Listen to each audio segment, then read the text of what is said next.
Assalamualaikum warahmatullahi wabarakatuh. Halo Elin Story Lovers, apa kabar kalian semua?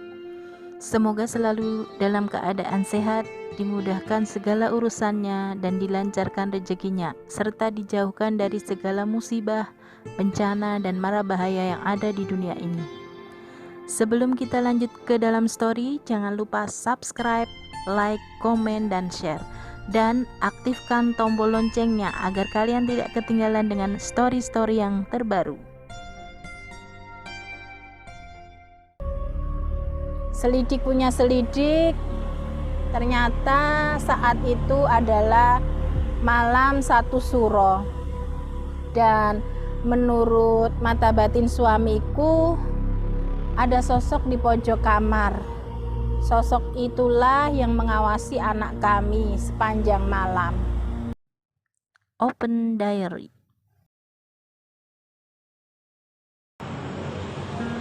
Assalamualaikum warahmatullahi wabarakatuh. Halo Elin Story Lovers, apa kabar kalian hari ini? Pada kesempatan kali ini saya akan membawakan sebuah kisah yang dikirim oleh Mbak Nita. Perkenalkan, namaku Nita. Aku ingin berbagi kisah dengan Elin Story Lovers di sini. Kisahku ini terjadi di awal Januari 2008. Waktu itu aku dan suamiku adalah pasangan keluarga yang bisa dibilang masih baru.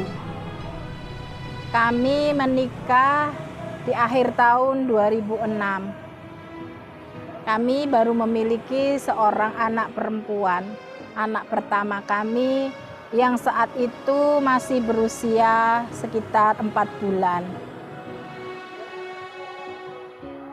Sebagai pasangan baru, pengalaman kami mengurus anak memang masih sangat minim. Bahkan kami sempat jatuh sakit akibat kurang istirahat karena belum bisa mengatur waktu dengan waktu tidurnya si kecil. Saat itu kami tinggal di sebuah kontrakan di Jogja. Suamiku bekerja sebagai staf di salah satu perguruan tinggi swasta di Jogja.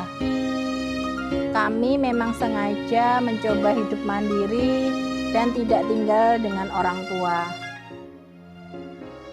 Memang yang namanya anak kecil yang masih bayi, pola tidurnya berbeda dengan orang dewasa.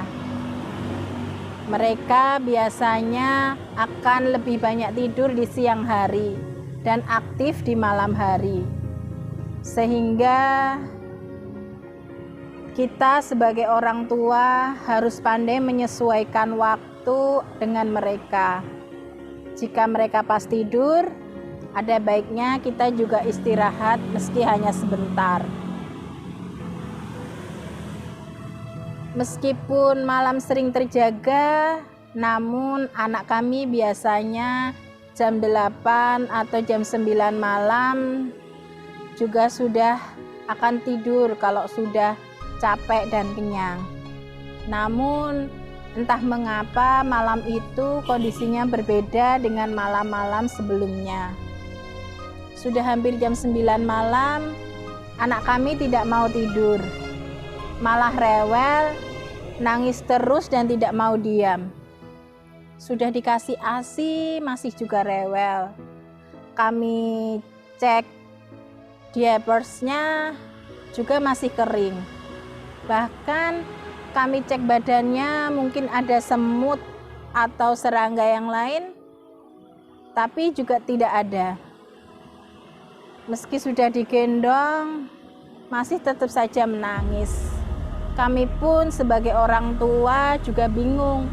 Sebenarnya apa yang membuat anak kami tidak nyaman?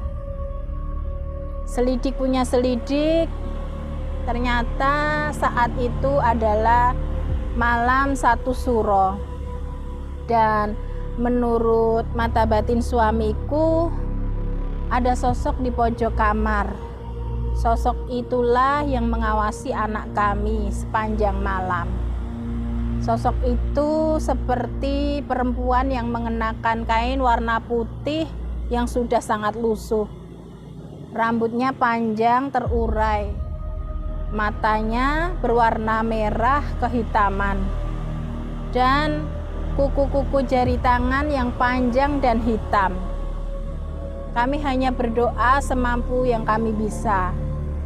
Hingga akhirnya terdengar suara azan subuh dari masjid. Dan sosok itu pun tiba-tiba menghilang. Dan seiring dengan itu, anak kami pun berhenti menangis.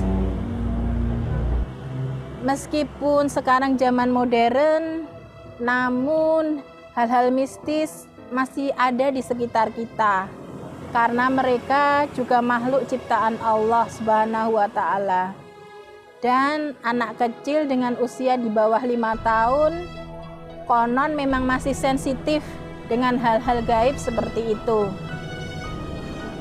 Karena satu dan lain hal, pada bulan Agustus 2008 kami pindah rumah kontrakan. Kontrakan yang baru dekat dengan rumah nenekku. Suatu malam di rumah kontrakan kami yang baru itu, anakku kembali rewel. Menurut suamiku, ada makhluk yang mirip seperti waktu di kontrakan sebelumnya. Apakah itu makhluk yang sama? Suamiku juga tidak yakin, tapi mirip sekali. Namun gangguan itu tidak lama. Apa karena datangnya bukan pas malam 1 Suro? Entahlah. Makhluk itu sepertinya mengikuti anak kami. Akhirnya kami konsultasikan dengan seorang kawan yang memiliki kemampuan spiritual. Dan beliau bilang memang yang mengganggu adalah sosok yang dulu ada di rumah kontrakan kami sebelumnya. Dia memang mengikuti anak kami. Akhirnya rumah kontrakan kami dibersihkan dari makhluk-makhluk yang sifatnya memberi energi negatif bagi penghuni rumah tersebut. Alhamdulillah, sampai sekarang sudah tidak ada gangguan yang berarti.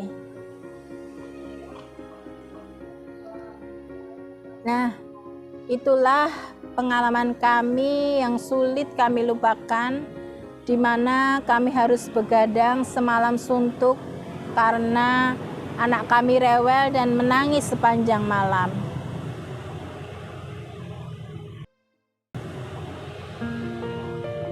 Demikian sebuah kisah dari Mbak Nita. Terima kasih Mbak Nita yang sudah berbagi cerita di Elin Story.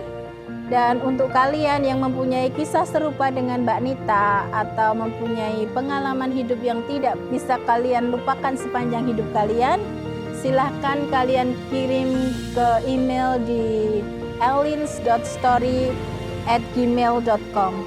Terima kasih. Wassalamualaikum warahmatullahi wabarakatuh.